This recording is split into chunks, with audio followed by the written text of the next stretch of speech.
How do you describe the state of Canadian democracy right now? The state of Canadian democracy is relatively strong compared to both other comparator peer countries and some of our concerns that are very dominant in the public discourse. I think we're actually in a better position than we often like to acknowledge, or where the political incentives sort of align to acknowledging. That being said, most of the trend lines through which we measure the health of a democracy are getting worse. So I'd say we're on a negative trajectory for most measures, not all, but most measures of democratic health. Tell me a bit more about those measures. What components of a democracy signal health? One might be how many people participate in the public discourse. In many cases, that's increasing in some really real structural ways. More people in our society can participate, are allowed to participate in our discourse, are encouraged to, right? So like in some ways, that's considerably better than it was 20 or 30 years ago. On the other hand, the nature of our digital ecosystem and some of the harms that are present in it are forcing out certain groups rather than others.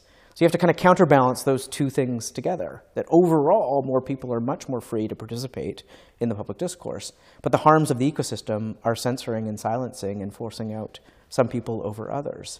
So the trend of that is sort of counteracting. The positive trend we've been on is being counteracted by the design of the digital ecosystem that's forcing some people out. So I think that's a challenge. I think something like polarization. Again, not obvious necessarily, because some degree of polarization is always going to be present in a democracy. Like that, we're not going to agree on everything.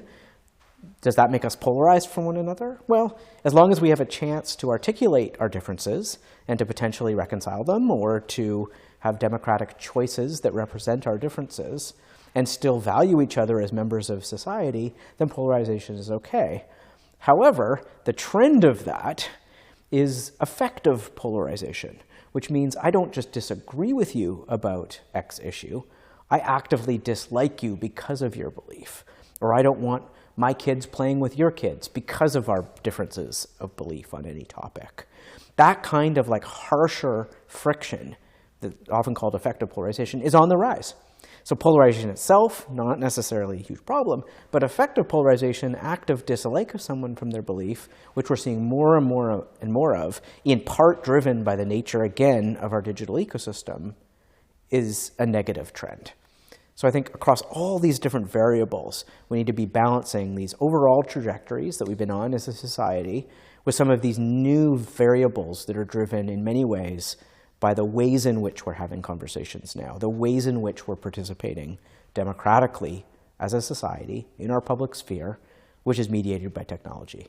And so my focus really is on trying to understand how that mediation by technology either improves or, in many cases, harms that health of our democracy. Let's talk about those harms a little bit more. How is disinformation impacting democracy? So, in many ways.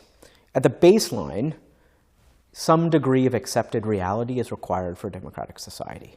So just at the highest level, we all need to agree on some sort of basic framework through which we are going to participate as citizens in a democracy. We can't all believe in fundamentally different versions of reality. And large-scale disinformation campaigns do that.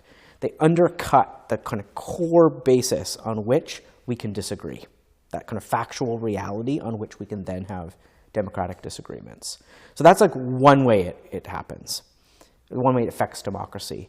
Another way, though, is a little more subtle, which is how does it artificially influence our views in ways that aren't always knowable by us, that aren't often counteractable, because we don't even really know it's happening. When this system breaks down, when it gets corrupted by false information or by foreign interference or by just the engagement metrics on an algorithm, any of these variables that change, or the loss of journalism in our ecosystem, right? Like that's a variable that's changed the structure and character of the ecosystem. As we think about how technology and social media platforms are changing so fast, do we have appropriate guardrails to safeguard our institutions or citizenry from the spread of disinformation and misinformation? No, absolutely not. We've been unbelievably slow in setting up those guardrails, either using the existing tools we have and seeing how they work in this new digital ecosystem. So existing privacy laws, we haven't updated our privacy law yet. You'd think that would be the first thing you would do when all of a sudden we know that a large number of the harms we see on the internet are related to our data being used in a malicious way, right? Maybe the first thing we would have done is taken the tool we already have, which is privacy law, and adapted it to the internet in a sophisticated way. We didn't. Maybe we'd be concerned about the biggest companies in human history having increasing power over our economy and the character of our democratic society, and use competition policy to maybe sort of create more dynamism in the digital economy. We haven't done that. Maybe we would update our hate speech laws and laws around influencing elections. And we've done a little bit of that, but not much yet. None of it's passed. Very little of it's actually passed. So we haven't even done the things that we have the tools to do, let alone begin to think seriously about what to do about more frontier technologies like AI or different kinds of computational capacity or biotechnologies, or all these things that we know we're on the cusp of that might require new regulatory and policy tools. So it's been immensely frustrating that I don't think we take. Now, the discourse has changed considerably in the last few years. Like, I think we are at least acknowledging the need for this, but we've been very slow to do it.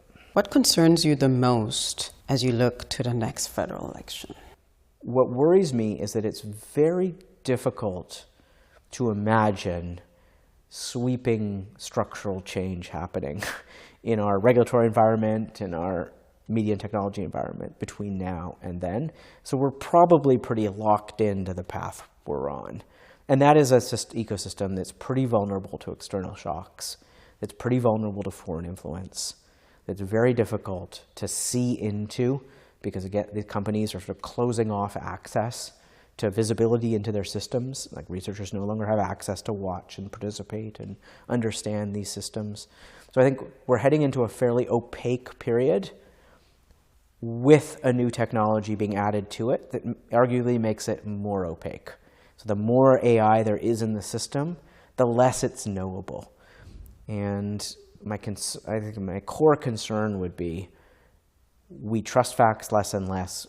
As you say, we trust our institutions that used to help us determine facts and reality less.